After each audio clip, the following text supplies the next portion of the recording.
Joining me for more on arthritis is Aida Murad, an advocate and a young woman living with arthritis. Ms. Murad, welcome to the show. When we hear about rheumatoid arthritis, we think about the elderly, but in your case, you were diagnosed at the age of 20. What was it like? It was very scary, and a lot of people didn't believe that I had rheumatoid arthritis, including myself, doctors, and some friends. They said, "You're too young to have it. It just take some ibuprofen and brush it off." And 7 years later, I still have it. And did you have some indications that something was wrong before the diagnosis? I stopped being able to use my hands.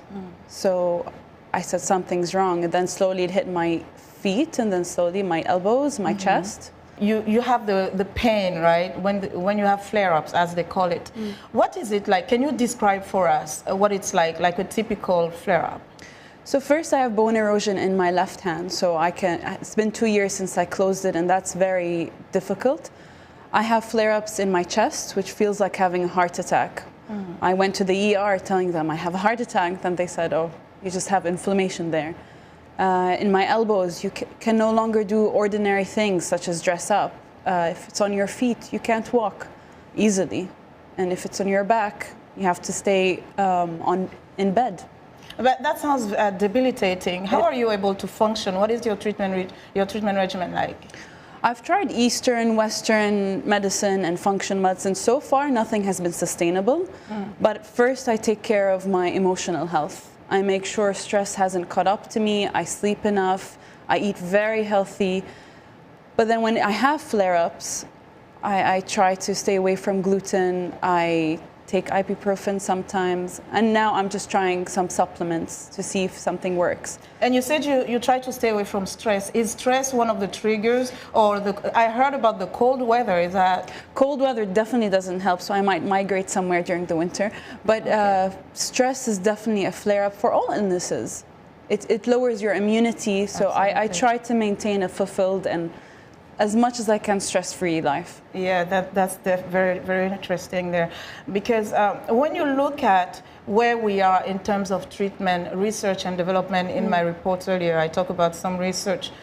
As a patient, someone who's living with arthritis, what do you think is still missing? What would you like to see? The root causes of arthritis are not known. And finding that would, I think, help so many people. And then also raising awareness that there are many youth being affected with this, and it's rising.